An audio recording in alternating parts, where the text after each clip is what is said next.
पढ़ना है resistance, pressure और फ्लो के बारे में। इसमें सिर्फ हम इक्वेशन को देखेंगे और ये देखेंगे कि रेजिस्टेंस हमारे पास सीरीज़ में कैसे होते हैं और पैरेलल में कैसे होती है, और इस फार्मूले को हम सिर्फ पढ़ेंगे, याद करेंगे, ठीक है।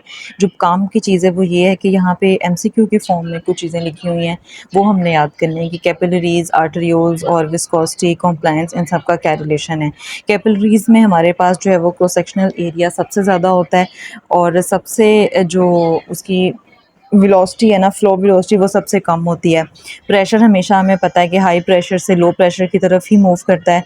आर्टरियोल्स जो हैं उसमें सबसे ज़्यादा टोटल पेरिफेरल रेजिस्टेंस होती है, इस वजह से इसकी रीज़न ये हो सकती है कि ये आर्टरी से ज़्यादा जो है वो रिजिड होते हैं, तो उनके अंदर पेरिफेरल रेजिस्टेंस जो है वो ज़्यादा आ जाती है। वीन्स जो हैं, वीन्स के अंदर सबसे ज़्यादा ब्लड स्टोरेज कैपेसिटी होती है। इसके बाद विस्कोसिटी है। विस्कोसिटी जो है वो डिपेंड करती है हीमेटोक्रिट पे। हीमेटोक्रिट हमारे पास क्या होता है, हीमेटोक्रिट होता है कि percentage of the red blood cells, हमारी रेड ब्लड सेल्स की कितनी ब्लड के अंदर जो है वो परसेंटेज है, उसको हम हीमेटोक्रिट कहेंगे। विस्कोसिटी तब बढ़ जाएगी, कब बढ़ेगी, हाइपर प्रोटीनीमिया हो जाएगा जब, या जैसे कि मल्टीपल माइलोमा में या फिर पॉलीसाइथीमिया के अंदर। और कम कब होगी, कम जब एनीमी, जब आरबीसीज ही कम हो जाएंगी, उनकी परसेंटेज कम हो जाएगी ब्लड में, तो विस्कोसिटी खुद ही कम हो जाएगी। और कॉम्प्लायंस हमारे पास क्या होती है, कॉम्प्लायंस हमारे पास ये होता है कि जितना ज़्यादा प्रेशर लगता है उतना उस हिसाब से कितना हमारा चेंज आता है वॉल्यूम के अंदर। जैसे इनवर्स ऑफ स्टिफनेस है ये, और ये कॉम्प्लायंस ऑफ द हार्ट की अगर हम बात करें तो उसमें ये होता है कि हार्ट कितनी इजीली जो है वो एक्सपेंड हो सकता है उस पर जितना हम प्रेशर लगाते हैं। तो कॉम्प्लायंस हमारे पास होती है change in volume over change in pressure, यानी कितना प्रेशर लगने से वॉल्यूम के अंदर जो है वो कितना चेंज आता है। अच्छा, अब हम करते हैं cardiac and vascular function curves, ठीक है। इसके बारे में हमारे पास एक, पहले हम अलग अलग से करते हैं। पहले हम करेंगे कि कार्डियक फंक्शन कर्व ये क्या होता है।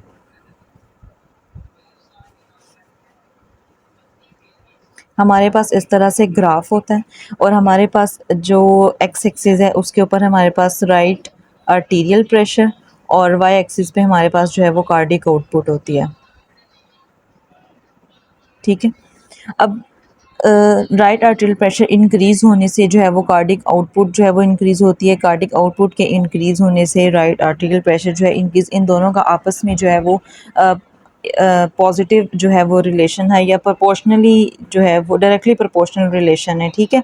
जैसे एक चीज़ बढ़ रही है, दूसरी बढ़ रही है, बढ़ते बढ़ते एक पॉइंट ऐसा आता है कि फिर हमारे पास आगे मज़ीद जो है वो प्रेशर नहीं बढ़ता। जैसे कार्डियक आउटपुट आ रहा है, इंक्रीज़ हो रहा है, राइट एट्रियल प्रेशर इंक्रीज़ हो रहा है साथ साथ, लेकिन एक पॉइंट आता है जब चाहे कार्डियक आउटपुट या वीनस रिटर्न हमारे पास इंक्रीज़ होता रहे, लेकिन उस टाइम पे हमारे पास राइट एट्रियल प्रेशर जो है वो इंक्रीज़ नहीं होगा, ठीक है। वो हम इसको मीन पॉइंट कह लो, ठीक है, या स्टेडी पॉइंट कह लो। उसके बाद जो हमारे पास प्लेटो बन जाता है, और फिर हमारे पास मज़ीद इंक्रीज़ इन प्रेशर नहीं होता। हमारे पास जो कार्डिक फंक्शन कर्व है ये एक्चुअली बताती किस चीज़ को, ये हम कॉन्ट्रैक्टिलिटी को बताती है, हार्ट की कॉन्ट्रैक्शन को बता रही होती है, कितनी कॉन्ट्रैक्शन हो रही है, ठीक है।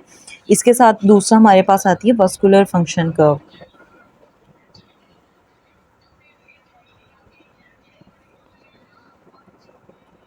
अब इसमें हमारे पास क्या होता है, यहाँ पे फिर वही right atrial pressure, atrial pressure होता है, और यहाँ पे हमारे पास इसमें होता है वीनस रिटर्न।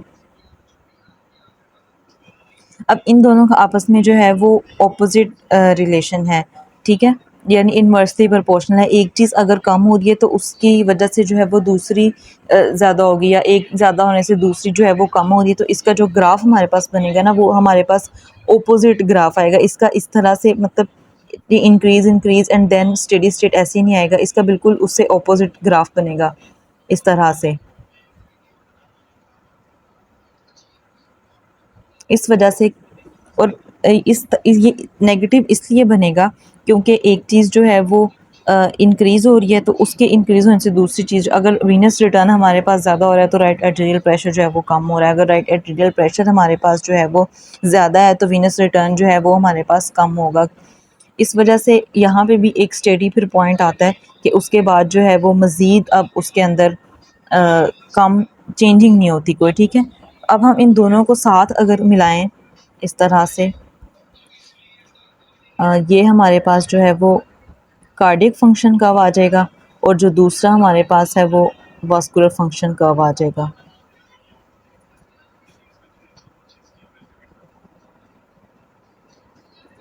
ये वाई एक्सिस है, ये एक्स एक्सिस है, राइट एट्रियल प्रेशर है हमारे पास, यहाँ कार्डियक आउटपुट है और दूसरा हमारे पास वीनस रिटर्न है। ये हमारे पास जो है वो कार्डियक आउटपुट का कर्व है, ठीक है। और ये हमारे पास जो दूसरा ये है वीनस का। अब ये दोनों एक पॉइंट पे मीट कर रहे हैं। अब जिस पॉइंट पे ये मीट कर रहे हैं इसको इंटरसेक्शन ऑफ द कर्व्स कहते हैं। इसका मतलब ये हुआ कि हमारे पास जो है ये ऑपरेटिंग पॉइंट ऑफ हर्ट है, यानी हमारे पास वीनस रिटर्न और कार्डियक आउटपुट जो है वो हमेशा इक्वल रहते हैं। और ये इस चीज़ को डिनोट करते हैं कि जो हमारे पास कार्डियक सिस्टम है या सर्कुलेटरी सिस्टम है वो एक क्लोज सिस्टम है, ठीक है। चाहे इंक्रीज और डिक्रीज हो रहा है, यहाँ पे हमारे पास पॉजिटिव है रिलेशन, यहाँ पे हमारे पास नेगेटिव है, लेकिन अगर हम इन दोनों को इंटरसेक्ट कर रहे हैं एक एक ग्राफ पे तो वो एक पॉइंट पे मिल रहे हैं। यानी एक पॉइंट पे इसलिए मिल रहे हैं कि वीनस रिटर्न और कार्डिक आउटपुट जो है वो इक्वल होते हैं, क्योंकि एक क्लोज हमारे पास सिस्टम है तो चीज़ ने वापस आके फिर उधर ही आना है, ठीक है। अब कुछ चीज़ें हैं जिसकी वजह से ये अफेक्ट होते हैं।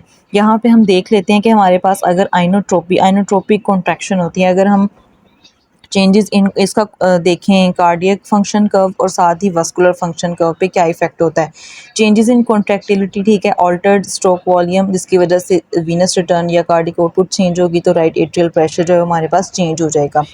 किन की चीज़ों से इंक्रीज होता है और किन चीज़ों से जो है वो डिक्रीज होता है। अगर हम कैटाकोलामाइंस देते हैं, हम डाइगोसिन देते हैं, हम एक्सरसाइज करते हैं तो उस टाइम पे हमारी आइनोट्रोपी या उस टाइम पे जो कॉन्ट्रैक्शन है वो हमारे पास जो है वो ज़्यादा हो जाती है। ये हमारे पास जैसे नॉर्मल कर्व है, ठीक है, कार्डियक आउटपुट का और राइट एट्रियल प्रेशर का। लेकिन अगर हम कैटाकोलामाइंस दे रहे हैं या फिर हम डाइगोसिन या एक्सरसाइज दें, जैसे हमने अभी उस दिन भी किया था जब हम कॉन्ट्रैक्शन और स्ट्रोक वॉल्यूम का रिलेशन पढ़ रहे थे, उस टाइम पे भी ये था कि कैल्शियम की एंट्री इतनी ज़्यादा हो जाती है जिसकी वजह से कॉन्ट्रैक्शन ज़्यादा हो जाती है कैटाकोलामाइंस की वजह से। तो ये हमारा जो ग्राफ है वो अपवर्ड मूव करेगा उतना ही, ठीक है,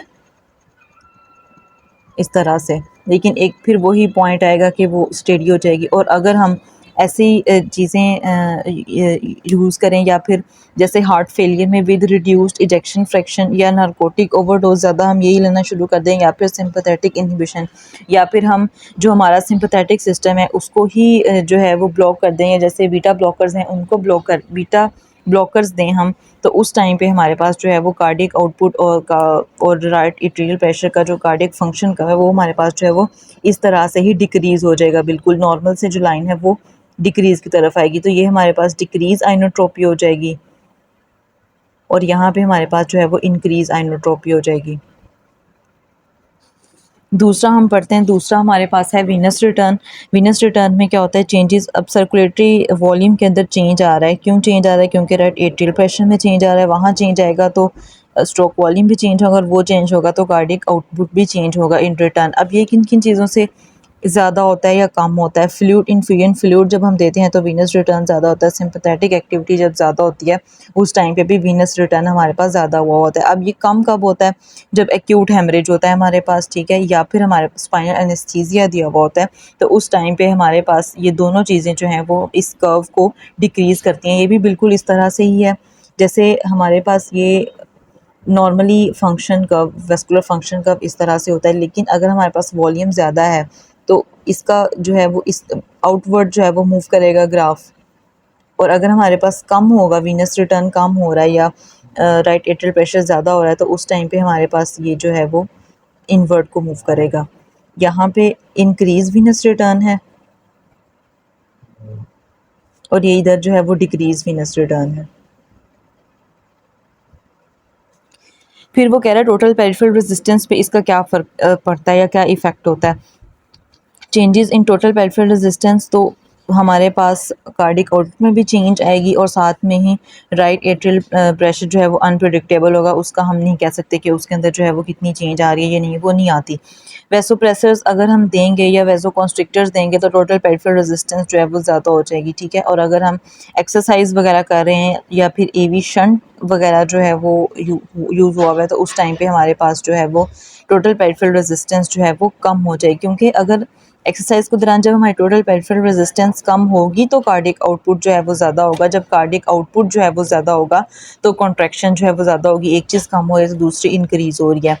अब यहाँ पे वो कह रहे हैं कि changes often occur in tandem and may be reinforcing, for example in exercise inotropy contraction तो ज़्यादा होती है लेकिन जो टोटल पेरिफेरल रेजिस्टेंस है वो कम होती है। क्यों कम होती है? ताकि कार्डिक आउटपुट को जो है वो ज़्यादा किया जा सके। और कंपनसेटरी या फिर इसके अलावा कंपनसेशन किस तरह से होती है?